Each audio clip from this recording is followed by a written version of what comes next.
Oi, viajante da vida! Bem-vindo, bem-vinda! Respondam aí para mim, vocês têm sido mais Paulo ou têm sido mais Barnabé no seu trabalho espírita, no seu trabalho religioso, qualquer que ele seja? Pois é, né, gente? Pouca gente conhece ou lembra do Barnabé, mas ele é muito importante na história de Paulo. Na nossa próxima viagem, nós vamos falar um pouquinho mais desses dois personagens que tem muito a ver com o nosso dia a dia hoje. Então, enquanto roda a vinheta, você já aproveita para se inscrever no canal, acionar o sininho para receber as notificações, deixa um like agora. Se você não gostar, muda lá no final para dislike, não tem problema não. Mas de um jeito ou de outro, escreve aí embaixo o que você achou do nosso estudo, tá? Desde já, obrigado e boa viagem!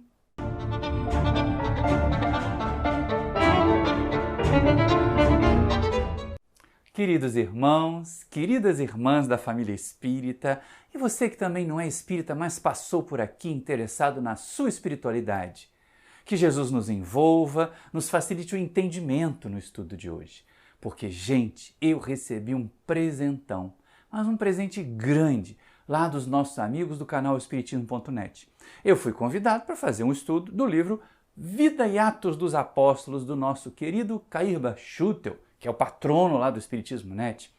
E não é que é um trecho pequenininho assim, que é um trecho que o próprio Cair Schutel disse assim, olha, eu não tenho muita coisa para dizer sobre isso aqui não, mas é uma passagem do livro Atos dos Apóstolos que dá pano para manga boa. Não é para a gente ficar aqui debatendo, discutindo, não. É para a gente fazer algumas reflexões a respeito da nossa postura diante do trabalho na religião, do trabalho na vida, da maneira como nós nos relacionamos com as outras pessoas, o que nós buscamos. O que nós buscamos quando nós fazemos alguma coisa, principalmente no campo social, principalmente naquilo que lida com outras pessoas e que visa acolher as outras pessoas, transmitir para essas outras pessoas uma mensagem de ânimo, de estímulo. E é um trechinho curtinho, são 8 versículos só, lá no capítulo 11 do livro Atos dos Apóstolos, que o Cair estuda aqui no livro Vida e Atos dos Apóstolos. Pois é essa obra que a gente tem como base. Mas a gente vai lá no livro, no texto que está no Evangelho mesmo. Na mensagem, na verdade no Novo Testamento, né? Porque os Evangelhos são só os 4. Os Atos dos Apóstolos é o 5º livro e ele está lá no Novo Testamento. E é exatamente aí que Lucas, que escreveu os Atos dos Apóstolos para nós, vai fazer o seguinte relato, olha só. Então, os que foram dispersos por causa da tribulação que sobreveio a Estevão, se espalharam até a Fenícia, Chipre e Antioquia, não anunciando a ninguém a palavra, senão somente aos judeus. Alguns deles, porém, que eram de Chipre e de Cirene, e que foram até Antioquia, falaram também aos gregos, anunciando-lhes o evangelho do Senhor Jesus. A mão do Senhor estava com eles e muitos, crendo, se converteram ao Senhor. A notícia a respeito deles chegou aos ouvidos da igreja que estava em Jerusalém e enviaram Barnabé até Antioquia. Tendo ele chegado e vendo a graça de Deus, alegrou-se e exortava a todos a que com firmeza de coração permanecessem no Senhor. Porque eu era o homem bom, cheio do Espírito Santo e de fé, e muita gente se uniu ao Senhor. E partiu Barnabé para Tarso à procura de Saulo. Tendo encontrado, levou a Antioquia, e por todo um ano se reuniram naquela igreja e ensinaram numerosa multidão. Em Antioquia foram os discípulos pela primeira vez chamados cristãos. Trechinho que parece um tantinho comprido, mas não é não, gente. Sabe por quê? Porque é um trecho em que a gente vai poder fazer muitas análises e principalmente muitas comparações. A primeira comparação que a gente precisa fazer é que Antioquia é essa, né? Porque se a gente for pesquisar um pouquinho, for dar uma pesquisada aí na internet mesmo hoje, né? A gente vai encontrar lá no tempo de Jesus 3 Antioquias diferentes. Na época do mestre tinha 3 Antioquias diferentes. Então, para a gente entender o que está se passando aqui, a gente tem que entender um pouquinho dessa geografia aí dos tempos do mestre. Então, existia, na época do Evangelho nascente, Essa aí, a Antioquia, essa Antioquia da história, a nossa Antioquia, que era na que hoje é a Turquia, ficava ali numa das margens do rio Orontes. E era uma cidade cosmopolita, era uma cidade que era entreposto comercial, era uma cidade grande. Em alguns relatos, ela era a terceira maior cidade do Império Romano. Perdia para Roma e para Alexandria só. Então era um negócio grandão, né? Era um negócio movimentado. Ainda existia, mais para dentro ali no Oriente Médio, a outra Antioquia, a Antioquia da Síria, que ficava ali perto do Tauro. E também a Antioquia da Psídia, que faz parte das viagens de Paulo, quando ele vai fazer as suas viagens, que era uma província romana, que hoje também está lá dentro da Turquia. As duas Antioquias ficaram na Turquia, uma ficou na Síria, e são essas três aí. Mas não vamos pensar só isso não. Até porque é uma cidade relevante, até porque é um nome relevante, os nossos colonizados aqui da América Latina também temos Antioquia, sabia? Nós temos Antioquia duas na Colômbia, uma cidade e um departamento inteiro, e temos Antioquia lá no Peru. Só para dar uma ideia da contextualização, da importância dessa cidade, e é muito bacana a gente pensar. Essa aí, a Antioquia do Orontes, a nossa Antioquia, ela é diferente. Ela é diferente para o contexto do Evangelho. Ela é diferente para a ideia que vai chegar até nós hoje, século XXI, no Ocidente. Para a ideia que se espalhou pelo mundo. O cristianismo que chegou para nós não foi exatamente o cristianismo que nasceu lá em Jerusalém. Foi esse cristianismo mais libertário, esse cristianismo mais acolhedor que a igreja de Antioquia representava. A gente até vai comentar mais sobre isso lá no final do nosso estudo, havendo tempo. Então essa é uma questão interessante. Primeiro, era um centro urbano maior até do que Jerusalém, que era a capital da religião judaica, que era onde os cristãos tentaram implantar um trabalho, mas foram perseguidos, primeiro por Saulo mesmo. O livro Atos dos Apóstolos começa com a história de Saulo perseguindo os cristãos. Depois é que ele vira Paulo, o maior pregador que o cristianismo teve na Idade Antiga. Então é importante que a gente fique atento para isso, porque Antioquia era mais tolerante. Jerusalém era fechadona, era uma capital dos judeus, ela era o centro religioso do judaísmo. Era muito ortodoxa, era muito fechada, não tinha muita possibilidade, ela não era muito tolerante à diversidade de formas de pensar. Já Antioquia, essa aí do Rio Orontes, esse centro comercial grande, esse entreposto grande, ele tinha grego passando para cá, fenício passando para lá, gente indo para todo lugar, então tinha que ter mais tolerância cultural, mais tolerância com idiomas que eram falados. Devia ser uma torre de Babel aquele trem, né? Muita gente falando muitas línguas e de repente tendo que conversar em grego, que era o inglês daquela época, né? Mas a gente tinha que perceber isso. Era mais fácil, naquele ambiente, que uma ideia nova sofresse menos resistência. Não é? Pensa bem. Quando o povo já está acostumado a ouvir novidades em outras línguas, a acolher novidades, fica mais fácil receber uma ideia nova do que quando você está lá naquela Jerusalém, em que tudo tinha que ser escrito na lei de Moisés. Se não tivesse na lei de Moisés, não estava aceito. Então é interessante essa proposta de mudança, de transposição da mensagem para que ela pudesse se tornar mais abrangente. E é exatamente dali. Até dar uma importância disso, é exatamente de Antioquia, da igreja de Antioquia, que não é um templo, né, gente? Igreja, na época de Jesus, eram os aglomerados de pessoas. Não tinha nem a ver com espaço físico, não. Era a reunião, era a congregação dos novos seguidores de Jesus. Isso era igreja. E aí, olha só que coisa interessante. Porque Antioquia era mais tolerante, ela acolhia novidades, para o bem ou para o mal, né? Porque também chegava cada ideia, assumiam cada postura, adoravam cada deus esquisito, porque era só dizer assim, esse Deus aqui faz o que a gente pede. Pronto, o povo que era interessado no mundo material já aderia àquele novo Deus. Era mais difícil até se apresentar Jesus, que vinha trazer um Deus que não prometia as coisas materiais, não, prometia a felicidade no reino dos céus. Mas estávamos lá. E é ali que nasce essa igreja mais livre e mais liberta da ortodoxia judaizante de Jerusalém. Sim, se a gente for estudar o livro Paulo e Estevão, aqui, a gente vai perceber o quanta dificuldade a igreja de Jerusalém enfrentou. Claro que também isso tem a ver com a responsabilidade do Saulo, né? Mas para poder romper com o judaísmo. Se tivesse ficado ali, se a gente tivesse seguido só aquela cartilha, a gente estava lascado. A gente vai ver isso mais adiante também. Mas é interessante a gente perceber essa igreja mais longe, mais distante.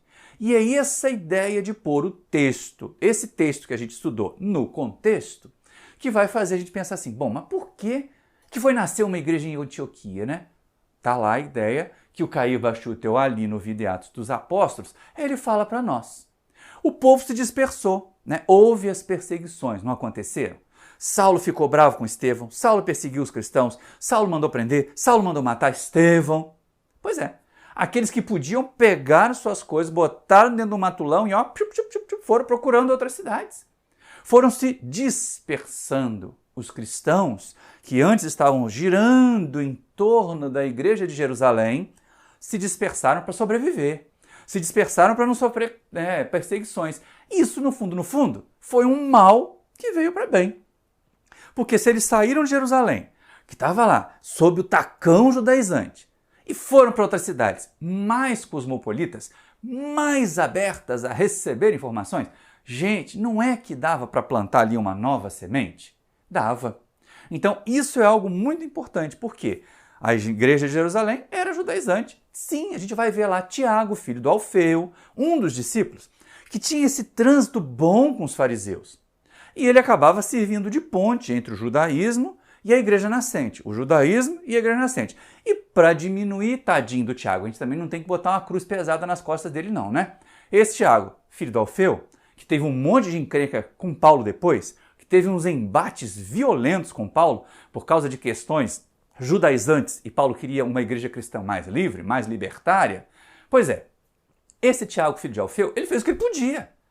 Imagina, toda hora bate um soldado, toda hora bate um espião na porta da sua igreja. Você não vai de vez em quando pensar assim, bom, se eu fizer pelo menos o papel de que eu sou desse povo, de que eu não estou contra eles, o povo vai me perseguir menos. Foi isso que o Tiago fez. Foi desse jeito que o Tiago agiu. Era o que ele podia fazer para sustentar o trabalho. Não vamos criticar ele, não. Não vamos achar que, como ele é errado. Mas, para o bem ou para o mal também, foi uma influência judaizante da igreja de Jerusalém, que não acontecia em Antioquia. Então a gente vê essa oposição aí, a gente vê essa diferença de posturas, de atitudes, e a gente observa assim, olha só, né? O Saulo perseguiu, o Saulo dispersou o povo, e aí quando ele se converte e depois vai assumir o nome de Paulo, é ele que tem a responsabilidade de salvar, de libertar o cristianismo do judaísmo, fortalecendo a igreja de Antioquia, ajudando a igreja de Antioquia a ser mais livre, a acolher os gentios. Sim, porque a igreja de Jerusalém estava lá querendo só receber judeus. Era um problema danado para entrar um grego, para entrar um outro lá de uma outra raça diferente, porque eles só queriam ser pregadores para os judeus. A gente não viu até no texto do Atos dos Apóstolos que mesmo os dispersos, quando eles se dispersaram, eles não pregavam para os gregos, não pregavam para os fenícios, não pregavam para os romanos, só para os judeus. Era mais fácil, né? Olha, você ouviu dizer que o Messias já chegou, ele apareceu lá em Jerusalém? Aí o pessoal, não ouvi dizer. Que história é essa? Só judeu sabia disso. Só judeu esperava o Messias. Mas é lógico, a ideia era uma igreja mais ampla, mais abrangente, que alcançasse outras mentes. E foi Paulo que fez isso. Se ele não tivesse feito esse trabalho de ir para os gentios, de levar a igreja para além de Jerusalém, de romper com a influência judaizante da igreja de Jerusalém, nós teríamos cristianismo desaparecido, como os essênios desapareceram, como uma seita, uma simples seita do judaísmo, como os saduceus desapareceram. O farisaísmo ainda está mais ou menos por aí, né? Mas os saduceus, desapareceram.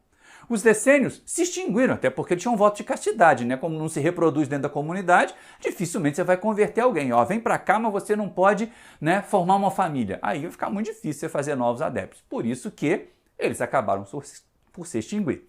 Mas olha só que coisa interessante. Sem Paulo, nós teríamos morrido como cristianismo, como uma seita do judaísmo.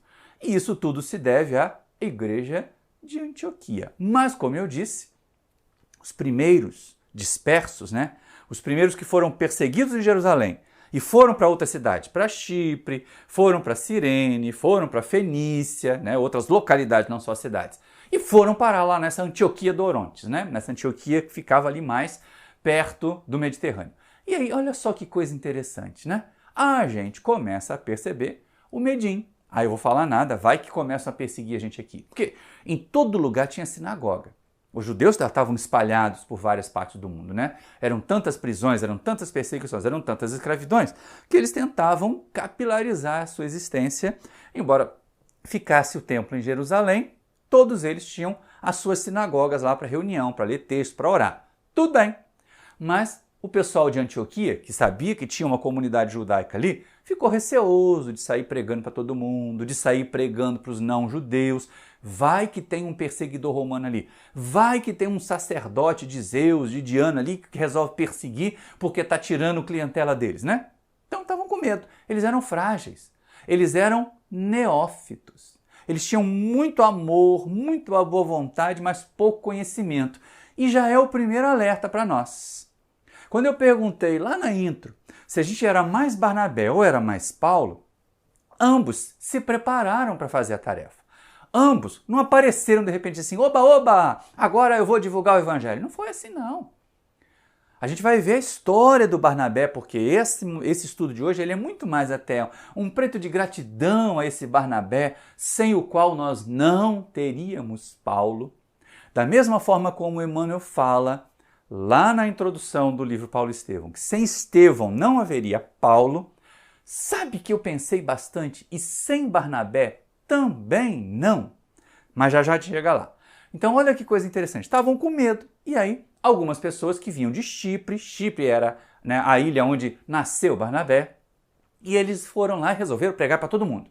Resolveram apresentar o evangelho para todo mundo. E aí começa então a surgir uma nova instituição, uma nova igreja, uma nova congregação, mas com gente inexperiente, com gente que não tinha vivência, com gente que não conheceu Jesus. Lembra que naquela época ali ainda muita gente tinha convivido com Jesus e era uma palavra de autoridade exatamente por causa disso?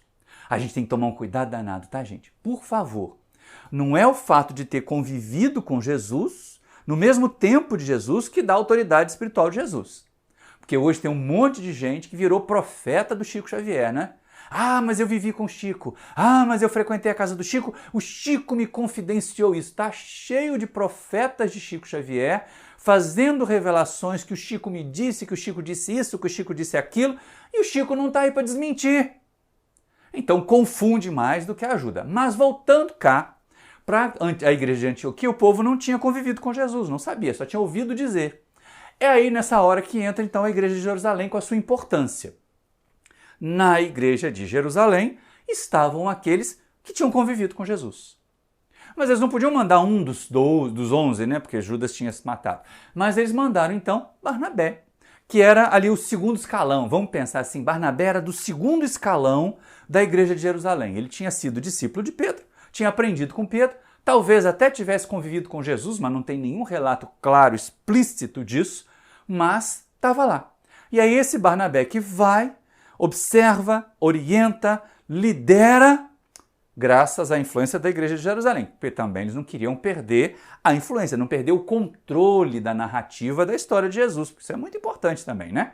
A gente começa a eu ouvi dizer, e de ouvir dizer, tem surgido muito euspiritismo por aí, em vez de espiritismo. A gente tem que ter muita cautela com isso. Está cheio de gente povoando as redes sociais, povoando essas mídias aí, dando chilique mediúnico e dizendo que é médium espírita. E pedindo pix para isso. Oh, meu Deus do céu, tenha pena dessas almas, né? Mas é exatamente o que está acontecendo. Hoje, século XXI, imagina naquele tempo em que você tinha o paganismo ainda muito forte, pega uma criatura mal intencionada e deturpa, distorce os ensinamentos de Jesus e funda lá uma igreja, a gente perde o contato, perde o controle da mensagem. Podia aparecer uma excrescência, como apareceram várias seitas que tentaram criar as suas próprias interpretações do trabalho de Jesus e não conseguiram, graças a essa influência, não a judaizante, mas a disciplinadora, a equilibradora, a doutrinadora, a liderança da igreja de Jerusalém, que foi muito importante no início do movimento cristão. Então a gente começa a observar isso. Eles recebem ou eles pedem a ajuda de Jerusalém, por quê? Porque eles não tinham experiência, mas tinham amor e boa vontade. E eram abertos, eram preparados para receber novas mensagens, novas tarefas, estavam desejosos de seguir a mensagem de Jesus. É nessa hora que aparece talvez o principal personagem da nossa palestra de hoje, que é o Barnabé. Barnabé recebe o encargo de sair de Jerusalém e ir lá para Antioquia liderar aquela nova congregação, liderar aquele povo. E aí, quem é esse Barnabé? Que personagem é esse? Ele aparece muito lá no livro de Atos dos Apóstolos. Depois de um determinado momento em que ele rompe com Paulo, já não aparece mais, o Lucas já não relata mais a história de Barnabé, segue com a história de Paulo, mas no livro Paulo e Estevão, vou voltar com ele aqui, o Emmanuel fala para nós bastante, e ele coloca sempre o Barnabé na história de Paulo em vários momentos, E é nessa hora aí que eu digo, por que nós não teríamos Paulo se não fosse Barnabé? Olha só, Barnabé começou como? Trabalhador da igreja de Jerusalém. Como que ele chegou à igreja de Jerusalém, Maurício? Ele era discípulo de Pedro. Ele aprendeu com Simão Pedro, a melhor das referências, né? um dos mais próximos de Jesus, um dos que bebia os ensinamentos de Jesus ali, na fonte. Tá? Então ele aprendeu com Simão Pedro, ele era dito discípulo de Simão Pedro, aprendiz de Simão Pedro, embora fosse um curtidor, lidasse com couro e tudo mais. Mas era outra profissão, mas o mesmo ideal de servir com Jesus. Além disso, Barnabé era irmão de Maria Marcos, uma daquelas mulheres que acompanhava Jesus, que liberava a casa para Jesus se hospedar, que servia a Jesus preparando alimentos e tudo mais. As companheiras, lideranças também lá naquele movimento, embora a mulher tivesse um papel social muito menor na sociedade judaica do que mereciam ter, por isso que elas nem aparecem tanto no Evangelho, mas ele era irmão de Maria Marcos. E também, olha só, isso não é nenhum louro, ele era tio de João Marcos, um dos evangelistas. Na verdade, o do evangelho mais antigo, apesar de no Novo Testamento aparecer Mateus, Marcos, Lucas e João, o evangelho de Marcos foi, com forma de evangelho, como relato daquela histórica da vida de Jesus, o primeiro a ser escrito. Mateus é o mais detalhado, mas Marcos é historicamente o mais antigo. E é esse jovem, na época sobrinho de Barnabé, filho da Maria Marcos, que fez algumas viagens com Barnabé e com Paulo, que escreve o primeiro relato como evangelho da história de Jesus. E aí a gente começa a perceber o seguinte, então não era qualquer um esse Barnabé, Ele não era qualquer porcaria, não. Ele era uma pessoa relevante, ele tinha conhecimento, foi preparado, então ele aprendeu com aqueles que conviveram, com aqueles que conheceram. Por isso que eu disse que Barnabé era do segundo escalão da igreja de Jerusalém. Mas era ele, como trabalhador, que foi mandado. E aí vem a história. Antes disso, antes de Barnabé ir lá para Antioquia, tem a participação dele na história de Saulo. Saulo perseguiu, Saulo foi para Damasco, Saulo se converteu, Saulo ficou 3 anos no deserto de Dan, Saulo tentou acessar os parentes em Tarso, não conseguiu, ficou ali nas margens, na periferia da cidade, teve um encontro mediúnico, como o Emmanuel relata para nós aqui no Paulo e Estevão, com Abigail, que lhe fez uma proposta, uma diretriz de trabalho, e estava lá tentando. Mas quando ele resolve voltar para Jerusalém para se apresentar, nesse intervalo todo aí é que ninguém aceita. Você imagina? O indivíduo perseguiu, prendeu, matou. Ele bate na sua porta assim, olha, agora eu sou cristão. Você ia acreditar no primeiro momento? É lógico que os companheiros de Jerusalém também não acreditaram. Despacharam Saulo, com medo dele. Mas destacaram, porque Simão Pedro também não era bobo nem nada, e vai que, Destaca Barnabé. É Barnabé quem vai analisar. É Barnabé que, se fosse hoje, ia fazer o relatório de admissão do Saulo, dizendo assim, olha, eu fui lá, eu conversei com ele está mudado mesmo, ele realmente parece ter visto Jesus lá na estrada de Damasco, tudo isso. É Barnabé que abre as portas, é Barnabé que acolhe Saulo. Se Barnabé tivesse feito um relatório negativo, tivesse assim, não deixa ele vir não, ainda é um lobo se escondendo atrás para querer pegar todos nós de novo, nós não teríamos Saulo se transformando em Paulo. Então, agora me permita, Emmanuel, dizer que também sem Barnabé não teríamos Paulo. E não teríamos a missão de Paulo. Mas pode ser que ele tivesse chegado ao cristianismo por outra forma. Pode ser, mas quem fez esse caminho, Quem pegou Saulo lá da hospedaria onde ele estava, doente, e levou para dentro da casa do caminho, com a sua autoridade, com a sua chancela, foi Barnabé. Foi esse Barnabé generoso, foi esse Barnabé trabalhador. E aí Saulo foi acolhido, estava doente mesmo, ficou lá no leito que foi de Estevão por um tempo, mas se recuperou e voltou para sua terra para tentar trabalhar, não deu muito certo. Estava lá trabalhando como tecelão e tentando viver a proposta da Abigail, que era para a gente poder também trabalhar como a gente vai trabalhar no Paulo de Tarso, no aniversário do Centro Espírita Paulo de Tarso, no ano de 2023. Mas olha só que coisa interessante, a gente começa a perceber, né, que esse Barnabé tinha ferramental espiritual, tinha gabarito, mas ele não buscava projeção. Ele não ficava tentando se colocar acima dos outros. Ele, olha, vai lá Barnabé, faz isso, ele faz. Vai lá Barnabé visitar, cuidar da igreja de Antioquia, ele vai. Ele vai e compartilha, né? Você viu que ele chegou lá, viu que a igreja estava promissora e foi buscar Saulo para trabalhar. A gente vai até analisar esse momento, porque isso tem um tino psicológico, isso tem um detalhe psicológico importantíssimo. Mas o mais importante é que Barnabé, ele é um trabalhador silencioso da mensagem de Jesus. Ele não fica lá procurando posições de destaque, ele não fica tentando supremacia, ele não quer aparecer mais que os outros, ele quer servir a Jesus. Barnabé conseguiu entender, gente, o que a gente talvez ainda não entenda até hoje. Que fazer o bem, que servir, é que é o grande barato da história. É que é o grande lucro, se a gente quiser colocar nesses termos, que nós temos quando nós trabalhamos na seara do Cristo. Não é para ocupar posição de tal destaque, aquela outra, não. Barnabé foi no simples, Barnabé foi no trabalhador da base, para formar mesmo. Isso que é importante. Mas antes se preparou, lógico, né? Acima de tudo, era um servidor que serviu de base para outros trabalhos, para outras tarefas que estavam sendo feitas, que iam ser implantadas. E aí a gente acha interessante que aqui no livro A Vida e Atos dos Apóstolos, o Cair Bachutel chama a nossa atenção de que Barnabé tinha assessoria dos guias espirituais, né? Cheio do Espírito Santo. O Cair Bar associa com mediunidade, mas a gente vê assim, mas não tem nenhum relato, nem no livro Paulo e Estevão, nem no Novo Testamento, no livro Atos dos Apóstolos, de que Barnabé produzisse fenômeno. Quando tinha uma cura, ou era Paulo ou era outro que estava fazendo. Quando tinha uma comunicação mediúnica ou um diálogo com o espírito sofredor, ou era Paulo ou era outro que estava fazendo. Não tem.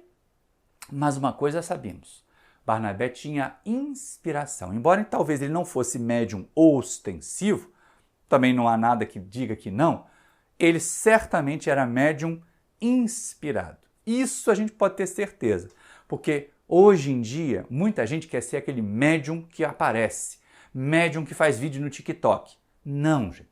Barnabé, como eu tenho falado desde o começo da nossa conversa, ele é o trabalhador silencioso, o trabalhador que trabalha pelo prazer do trabalho, pelo prazer de realizar, pelo prazer de ver alguém que estava doente se recuperar, pelo prazer de ver alguém que estava perturbado ficar mais saudável, pelo prazer de ver alguém que começou pequenininho se tornar um grande trabalhador. Gente, vocês imaginam a alegria de Barnabé quando ele percebeu que Paulo tinha uma missão gigantesca de divulgação do Evangelho e que ele, Barnabé, é que abriu as portas para Saulo, para ele poder se transformar em Paulo? Isso deve ter sido muito legal. Essas recompensas. Barnabé, gente, deve ter sentido o que muitos professores, educadores sentem, educadores de verdade, quando eles percebem que um pupilo, que um aluno vai além deles, cresce e realiza o bem que podia realizar porque recebeu deles os estímulos. Esse é o Barnabé. Esse é o Barnabé que tinha, cheio do Espírito Santo, a liderança da igreja de Antioquia, mas ele não queria trabalhar sozinho. Ele não queria ser o simples superior, o principal ali da igreja. Então ele vai lá em Tarso, que era perto, não era muito longe não, tá? Era perto. Eu fui olhar no mapa, essa Antioquia de Orontes ficava pertinho de Tarso. Era mais perto de Tarso que tinha. Então a gente começa a perceber que tinha bastante propriedade. Foi lá e buscou Saulo. Saulo estava vivendo na periferia, trabalhando só como tecelão, não estava pregando nada, porque ninguém aceitava ele ainda era visto como perseguidor. E ele vai buscar Saulo para trabalhar. Olha só que coisa interessante. No livro dos Atos, Lucas diz apenas uma frase, um versículo. Eles ficaram 1 ano trabalhando lá. Que coisa, mas esse 1 ano rendeu muito. Quem vai estudar no livro Paulo e Estevão sabe. quanto que rendeu. Mas no livro dos Atos dos Apóstolos a gente também consegue ver. Porque não foi assim só esse textinho. É claro que Lucas teve que ser muito mais resumido do que o Emmanuel pode ser. Mas quando Barnabé se junta com Saulo, antes mesmo de Saulo ser Paulo, lá em Antioquia, eles florescem. Saulo floresce junto com a igreja de Antioquia, até se transformar em Paulo. Esse é um detalhe. A igreja de Antioquia foi o centro de treinamento do Saulo para ele se fazer Paulo. Porque quando chegou, até tentou, gente, fazer um comentário aqui, fazer uma explicação dos textos do evangelho, mas ele se engasgava tanto, ele ficou tão receoso, ele se embaralhava tanto que o Barnabé disse, não, deixa que a pregação eu faço. Você vai aí arrumando a igreja, você vai aí recebendo as pessoas. Enquanto ele estava trabalhando no teatro e alguém chegava procurando informações, ele sentava para conversar, ele batia um papo. Essa é importante, é o momento de preparação. Porque de vez em quando a gente fica assim, nossa, Paulo é gigante, Paulo é maravilhoso, nós temos as informações, as viagens. Tudo isso começou com um trabalho pequeno de formação. Tudo isso, como diz o Emmanuel aqui, lá no teatro, conversando com outra pessoa, é que ele foi comentando e percebendo quanto ele já compreendia a mensagem de Jesus. Mas tem um outro detalhe. Tem um detalhe que passou muito despercebido de muita gente. O que Barnabé pensou? Olha, os judeus que estão aqui, estou tentando elocubrar, tá, gente? Não sei, não tem nenhuma informação, né, da cabeça de Barnabé, não. Mas pensa bem, se fosse a gente. Eu fui mandado para tomar conta de uma igreja de gente que fugiu das perseguições de Saulo. Gente que está de boa vontade. Está ótima, apta para receber. E eu sei que Saulo está lá, modificado, transformado, desejoso de servir. Não dava para juntar esses dois times? Pois é, foi o que Barnabé fez. Ele teve o tino psicológico de pegar o antigo lobo perseguidor para ser o pastor das novas ovelhas. E foi esse o trabalho de Saulo no começo. Ele só arrumava a igreja, ele não pregava, quem pregava e quem administrava era Barnabé. Quem dava as tarefas era Barnabé, ele cumpria, ele foi o aprendiz. Durante boa parte desse 1 ano aí, e boa parte do período de preparação, Saulo foi aprendiz. Quantas pessoas querem fazer essa preparação do Saulo? Eu não estou nem perguntando se elas querem ser Barnabé, que é o preparador, que é o que não quer aparecer. Eu estou perguntando se elas querem fazer a preparação do Saulo, para o Saulo virar Paulo. Ou seja, preparar um palestrante não é uma coisa que toma aqui um livrinho e vai lá falar sobre essa página. Não é assim, gente. A gente gagueja no começo, a gente fala um monte de né, quase que vira vírgula ou né. É uma complicação danada. A gente erra o português, a gente erra a citação histórica. E tem que botar a carapuça da humildade e tentar corrigir na próxima vez para não falar aquela besteira. Então, Saulo passou por tudo isso. Ele tinha limitações, ele tinha dificuldades. Mas, gente, peraí, por que ele tinha limitações e tinha dificuldades? Ele tinha conhecimento. Mas olha que coisa interessante. Esse preparo é para nós hoje, século XXI, tão importante, porque tem muita gente que já chega no centro espírita, eu quero ser palestrante. Nunca leu um livro espírita. Não sabe nem quais são as questões do livro dos Espíritos que ele pode abordar numa palestra, por exemplo, sobre suicídio. Não sabe. Sobre reencarnação. Não sabe. E quer falar sobre suicídio, quer falar sobre reencarnação, quer falar sobre mediunidade, sem nunca ter lido o livro dos médiuns. Tem um monte de gente assim, que não faz a preparação que o Saulo fez, que não fica lá mastigando os textos, tentando interpretar, tentando contextualizar, para poder realizar a tarefa. Outras pessoas já chegam no centro querendo ser presidente, né? Como é que eu faço para ficar sócio? Eu que vou formar uma chapa daqui a alguns anos, vou dirigir isso aqui, vou renovar esse centro que ele está muito acanhado. Bom, gente, de vez em quando, nós temos mesmo algumas casas que estão estagnando, não é? As diretorias se repetem, as pessoas não inovam, não é que a gente tem que ficar inovando o espiritismo, mas a gente precisa dar sangue novo, energia nova para as tarefas. Então, inovar as tarefas. Ora, gente, pensa bem, lá no início da década de 70, na década de 60, na época que o Chico se mudou até para Uberaba, a pobreza era tamanha, que o grande trabalho do centro espírita era assistencial. Então, hoje nós temos ainda pobreza tamanha, um monte de gente voltou para a linha da fome, tudo isso é verdade.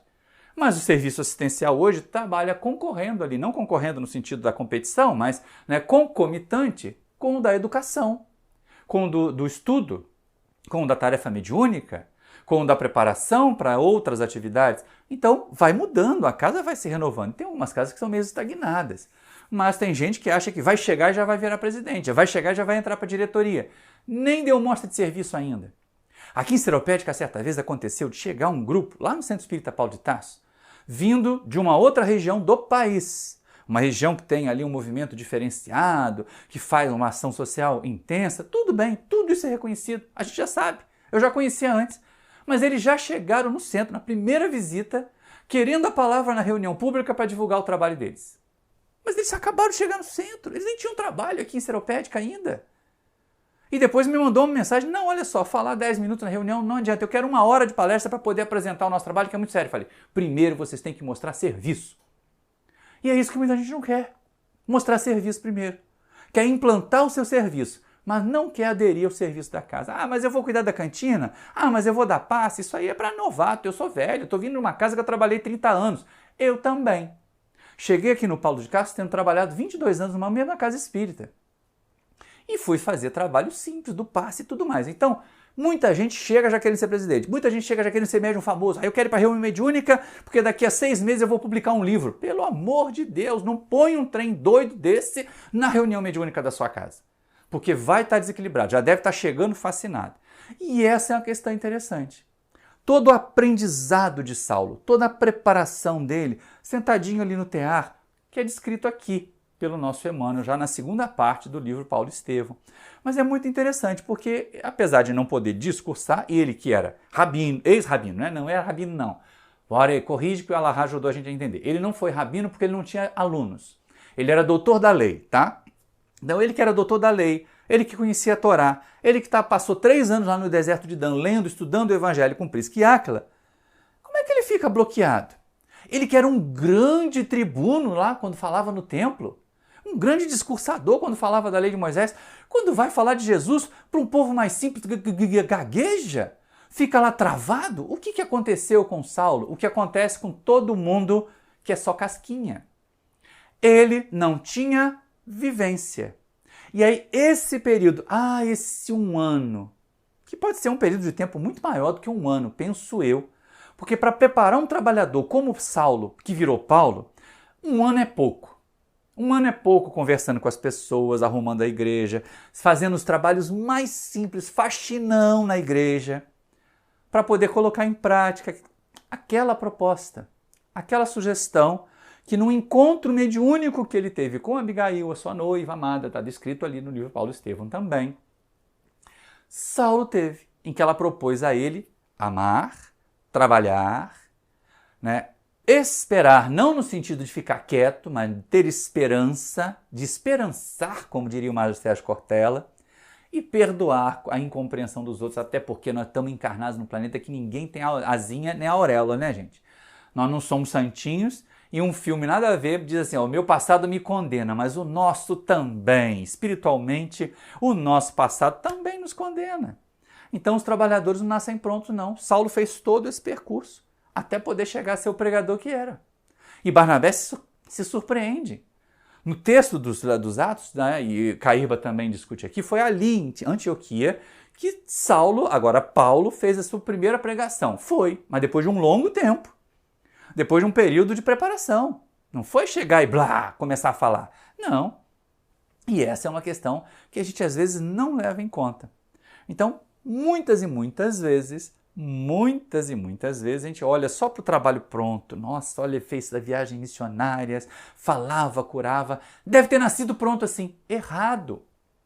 Todo trabalhador tem que se preparar. E se preparar continuamente, tá? Minha sugestão é que não pare de se preparar nunca.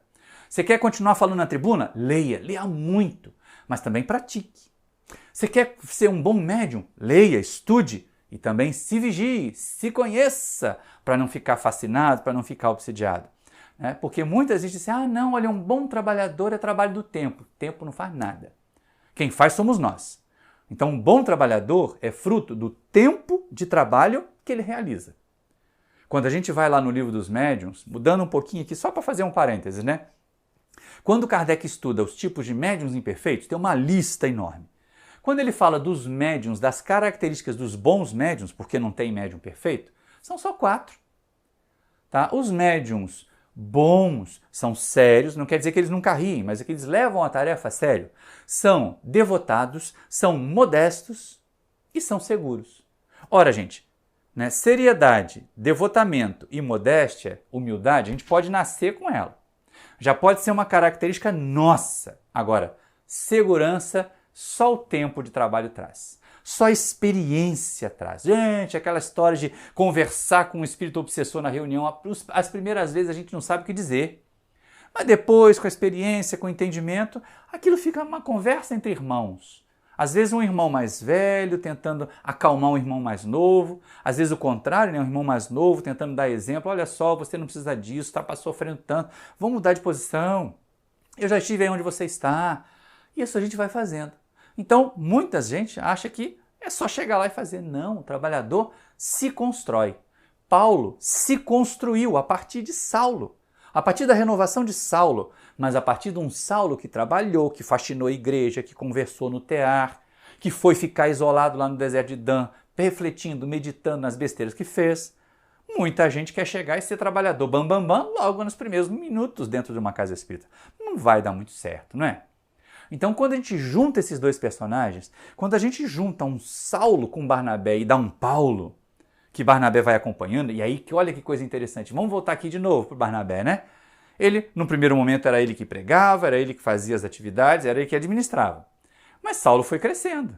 Saulo foi colocando os dons que ele já tinha em prática, agora a serviço de Jesus. Em um determinado momento ele fala com tanta verve, ele fala com tanta propriedade que Barnabé diz, a partir de agora é você que vai fazer a pregação. Barnabé sai de campo. Olha que inteligência do professor, do educador. Fiz a minha tarefa, cumpri a minha tarefa. Quem sabe, gente, a separação entre Paulo e Barnabé, que pareceu ser uma encrenca, que pareceu ser uma briga por causa de João Marcos, não foi uma oportunidade de Barnabé agora se tornar o instrutor, o educador de Marcos, para que ele pudesse não só escrever o evangelho, como ser um trabalhador também. O trabalho com Paulo já estava pronto, ele não precisava mais do Barnabé ali, ensinando, educando. Então o Barnabé faz o papel dos educadores de almas. Barnabé é esse trabalhador, silencioso, humilde, devotado, parece uma descrição dos bons médiuns, né? Seguro e leva muito a sério o seu trabalho. Então, mesmo que ele não fosse médium ostensivo, ele tinha as características de todos os médiuns bons que Kardec descreve.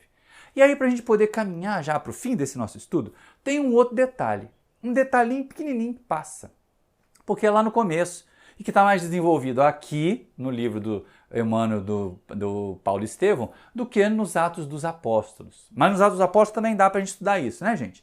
Tem sempre uma certa concorrência, tem sempre uma certa disputa entre a Igreja de Jerusalém e a Igreja de Antioquia, tem sempre uma certa disputa entre Paulo e Tiago de Alfeu, e Pedro ali mediando as coisas para o negócio não desandar de uma vez, né? Nem ir para o liberou geral que Paulo queria naquele momento, que talvez não desse certo, nem ir também lá para aquele, vamos ficar aqui igual com Moisés, vamos agarrar no Moisés, todo mundo tem que ser circuncidado para participar, para virar cristão. Vocês já imaginaram que coisa horrorosa? Aquele monte de adulto tendo que ser circuncidado para virar cristão? Ainda bem que Paulo fez essa interferência, graças à Igreja de Antioquia, né? Então é uma oposição. Hoje a gente pode fazer o seguinte, abstraindo de localidades, abstraindo do tempo, existe o perfil religioso Igreja de Jerusalém, que é aquela ortodoxia, que é engessante, que não aceita novas ideias, que traz ou que infiltra, né, uma outra doutrina mais conservadora na prática religiosa, e tem a Igreja de Antioquia, que é acolhedora, que é libertária, que está livre da influência judaizante de Jerusalém. Isso é muito interessante porque o nosso movimento espírita, agora eu estou falando para o movimento espírita, e se a gente ampliar o cristianismo, também pode ser visto assim. Nós temos algumas casas espíritas que são muito de Jerusalém, né? Muito ortodoxa, se não é a interpretação daquela liderança que está lá há 50, 60 anos. Gente, antes da pandemia eu viajava mais, né? Agora a gente está trabalhando muito mais aqui no estúdio para deixar disponível para vocês no canal. Mas olha só que coisa. Eu viajava tanto, viajava muito fazendo palestra. Tinha casa espírita que o mais novinho da casa estava há 60 anos na diretoria. Não tinha jovem, não tinha trabalhador jovem. Por quê? Porque era aquela ortodoxia asfixiante. só é do jeito que o seu fulano faz. Aqui a gente faz assim há 50 anos. Aqui a gente faz assim há 30 anos. Mas ninguém pensou que pode fazer melhor?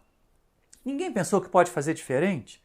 Então, Jerusalém hoje, tá, gente? No começo, lá na época, ela representou a base. Ela representou a sustentação da ideia. Mas depois, com as perseguições e com a influência de Tiago de Alfeu, que era o que ele podia fazer, como eu falei no começo do nosso estudo, ela teve que puxar um pouquinho mais para o lado judaico. Então ela representa essa ortodoxia asfixiante, até ela sufoca. Se não for desse jeito, não vai fazer. Se não for desse jeito, não tá bom. Tem um monte de casa espírita que é assim. Tem um monte de núcleos religiosos que são assim. Tem aquela liderança, que é quase um outro Deus, que é quase um papa, um bispo. Tá cheio, gente. Quando eu faço algumas reflexões, o pessoal fica bravo comigo, porque assim, eu falo, tá cheio de bispo, tá cheio de cardeal reencarnado no Espiritismo querendo mandar de novo. Aqui no Espiritismo não é assim não, gente. A gente precisa estar mais aberto, permitir que as coisas fluam. E é essa a proposta. Então, será que hoje, nesses dois perfis de trabalho, nossa casa está mais para Jerusalém, ortodoxa, fechada, conservadora, ou está mais para Antioquia, acolhedora? O que não quer dizer, gente, que é um oba-oba, viu? O que não quer dizer que ser Antioquia é o liberou geral. Ah, então vamos acender vela, vamos botar roupa branca, vamos queimar um incenso aqui, trazer coisas de outras religiões. Não. A proposta continua sendo de fidelidade à base doutrinária. O que é diferente de fidelidade a um doutrinador. A um trabalhador, por mais experiente que ele seja, por mais antigo que ele seja, por mais autoridade moral que ele tenha, ele não pode ter a última palavra. Porque nós temos que questionar, será que realmente o que ele falou é bom senso?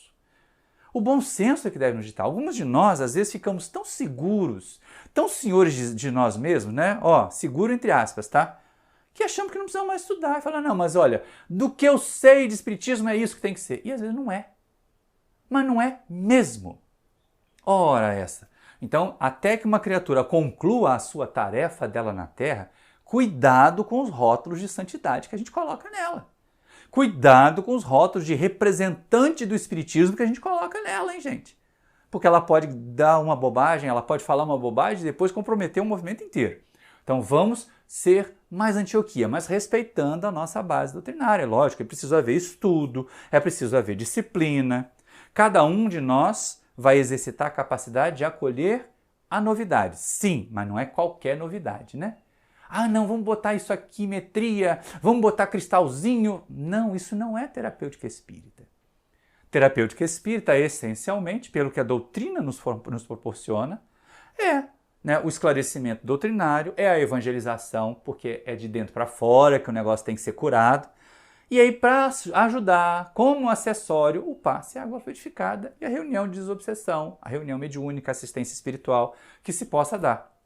Fora disso, a gente não vai ficar enxertando uma luzinha colorida aqui, um cristalzinho ali, um incenso a colar, um nicho para botar uma figura do Bezerra de Menezes, de jeito nenhum. Né? Nem tanto ao mar, nem tanto à terra. Né? Nem tão ortodoxo quanto Jerusalém, nem tão oba-oba como algumas vezes as pessoas querem fazer aí. A proposta é ser Antioquia, em que a mensagem do Evangelho era vivida, era ensinada com liberdade. Com liberdade de pensar, com liberdade de discutir, com liberdade de buscar o novo, com liberdade de trabalhar. Essa é a questão. Porque ainda temos muitos, como eu falei, bispos e cardeais reencarnados nesse planeta Terra, querendo caminhar por aí. Então pensa na sua casa espírita, pensa no movimento espírita da sua localidade. Ele está mais para Jerusalém ou ele está mais para Antioquia? Cuidado! Se ele estiver mais para Jerusalém, está na hora da gente botar um pouquinho de Antioquia nessa história. Né? Começar a criar umas reuniões de estudos, convidar uma integração maior entre as casas ou dentro de uma mesma casa entre os trabalhadores, para poder colher ideias novas, para poder receber propostas novas. Agora, lembrando sempre, né, que ideia boa não tem perna. Então, se alguém vai trazer uma ideia boa para ser executada, que ele seja o executor. Isso resolveu bastante quando eu fui dirigente das várias casas que eu participei. Quando alguém diz, eu tenho uma ideia boa para a gente implementar. Eu falei, ótimo, então você assume a equipe. Não, mas eu não tenho condições de fazer. Então essa ideia não está em condições de ser feita ainda, não é verdade, meu amigo, minha amiga? Porque ter ideia boa para o presidente do centro executar é muito fácil. Agora, tem ideia boa para você executar. Seja o exemplo. De novo, eu volto àquela história. Mostre serviço primeiro, para ser ouvido depois. Para que as nossas ideias boas sejam implementadas depois. E aí, questionando a nossa casa e o nosso movimento, a gente também se questiona. Será que eu sou mais Tiago de Alfeu? Ou será que eu estou mais para Paulo e Barnabé? Aliás, estamos precisando de mais Barnabés no nosso movimento espírita, né? O que são os Barnabés do movimento espírita? São aquelas criaturas que não estão aí ocupando posições de destaque, que não aparecem na mídia, que não tem canal no YouTube, né? Estou fazendo a minha culpa aqui. Mas, né, que estão abrindo o centro, distribuindo mensagem, fazendo faxina, ajudando na evangelização, contribuindo com a cantina, fazendo o centro funcionar, pondo a água na mesa para o palestrante, se ele engasgar, ter um copo com água para ele beber e não morrer engasgado. São essas pessoas que fazem os trabalhos que às vezes muitas pessoas que querem brilhar não querem fazer. Mas são os Barnabés que garantem que a igreja de Antioquia cresça. As nossas igrejas de Antioquia. São os Barnabés que realizam esses trabalhos. Não quer dizer que a gente dando uma tarefa, como a de Paulo, de divulgador, a gente vai se negligenciar ela. Não, eu não vou, eu quero ser mais Barnabé do que Paulo. Eu falo isso de vez em quando, mas no sentido de trabalhar nas coisas mais simples. Mas é lógico que se me chamar para fazer uma palestra, eu vou, ué. Faço isso há 40 anos quase, né? 35 já vai fazer, né? Vamos ser mais exatos aqui na data para não parecer que eu estou envelhecendo demais. Mas eu faço isso com prazer imenso também de divulgar. Mas hoje eu tento divulgar aquilo que eu aplico, aquilo que eu trabalho para fazer. Porque não é fácil. O divulgador que não tem autoridade do trabalho realizado consegue fazer muito pouca transformação nos outros, já que ele não transforma a si mesmo. Então a questão para a gente finalizar é essa. Tenho sido mais Tiago? Eu só quero cumprir a lei? Eu vou lá no centro, assisto a palestra, faço a palestra, leio o livro dos Espíritos, participo do ERG, depois eu vou embora para casa, viver a vida normal. Isso é ser Tiago de Alfeu. É quase judaizar o Espiritismo, né? No sentido negativo da lei de Moisés, como sendo a palavra final. Mas nós podemos ser mais Barnabés, podemos ser mais Paulo. Tem a necessidade de ajuda aí na caravana, no mutirão de limpeza do centro? Seja voluntário, seja voluntária. Cai a mão, não. Fazer faxina, olha, eu boto meu fone, vou sozinho no centro, porque aí eu gosto de ouvir música, então eu vou sozinho, vou lá varrendo, vou lavando. Quando eu vejo a faxina terminou. Isso é um pouquinho de Barnabé na minha vida. Botei um pouquinho mais de barnabesice na minha vida e não me dou, né, não lamento, não me arrependo. Gente, tá bom demais desse jeito. Tenho viajado muito menos, tenho feito menos palestras. Não estou deixando de ser Paulo, não. Tá uma distância enorme, né? Nunca fui Paulo. Mas não estou deixando de ser palestrante, não. Mas, gente, esse trabalhinho de conversar com um de cada vez, às vezes rende mais do que fazer palestra para 100. Dá mais resultado. A pessoa se sente mais acolhida, se sente mais relevante, se sente mais estimulada para mudar. Então pensa em ser mais Barnabé, menos Paulo. Mas quando for chamado a ser Paulo, seja. Paulo no sentido figurado, hein, gente? Nenhum de nós, pelo menos eu tenho certeza que eu não, temos a condição de fazer um trabalho como Paulo de Tarso fez. Mas nós podemos fazer o trabalho que nós somos capazes de fazer. E aí se a gente nega, assim, não, eu não quero fazer palestra não, porque agora eu quero só os trabalhos humildes. Eu estou negando um talento, eu estou enterrando um talento. Se eu estou aqui conversando com vocês já há quase 1 hora, é porque a gente tem essa possibilidade, essa facilidade. Se eu negar isso, tem outros que vão fazer palestra muito melhor do que eu, mas quem perde sou eu. Quem deixa de estudar esse texto bonito que o Cair Bachutel colocou aqui, quem deixa de mergulhar o pensamento nesses 8 versículos do capítulo 11 dos Atos dos Apóstolos, fui eu. E eu não fugi da parada não, eu estou aqui conversando com vocês e já fiz o estudo lá no espiritismo.net. Mas vamos tentar um pouquinho valorizar o lado Barnabé da nossa vida? O lado que dá sustentação, o lado que não negligencia o trabalho que pode fazer, mas que faz sempre cooperação com os outros, o lado Barnabé que estimula os novatos, que confia que os novatos vão ser capazes de fazer a tarefa. Porque de vez em quando a gente que vai ficando velho, e eu já estou nessa fase, acha que assim, não faz que nem eu, não tá bom. Faz, pode ficar melhor. Como foi interessante transferir para os jovens, para os mais jovens, algumas tarefas que eram executadas por nós lá na diretoria do Paulo de Tarso. Como foi interessante distribuir para os mais jovenzinhos mesmo, pessoal recém-saído da mocidade, a tarefa de administrar as redes sociais do Paulo de Tarso. Primeiro que eu não sabia fazer isso, né? E eles têm esse talento. Então, ter um pouquinho mais de barnabezice na nossa vida vai fazer muito bem. Porque Barnabé é aquele que realiza. Ele pode ser um símbolo de educador realizador, de estimulador do crescimento dos outros, mas que não deixa de realizar o trabalho ele mesmo. Então, meu irmão, minha irmã, seja um pouquinho Barnabé cada dia e nós vamos ficar muito mais tranquilos. Seja um pouquinho mais, por quê? Não importa a posição, não importa o cargo. O que importa é amor ao trabalho. É o bem que o bem nos faz. É o bem que fazer o bem faz para quem faz o bem. Essa é a parte mais importante. Porque é exatamente esse exercício do amor que liga a gente a Jesus. E é exatamente esse amor em exercício que traz paz aqui para o nosso interior. Espero que vocês tenham gostado dessas nossas reflexões. Um grande abraço para vocês, muita paz e que Jesus nos abençoe.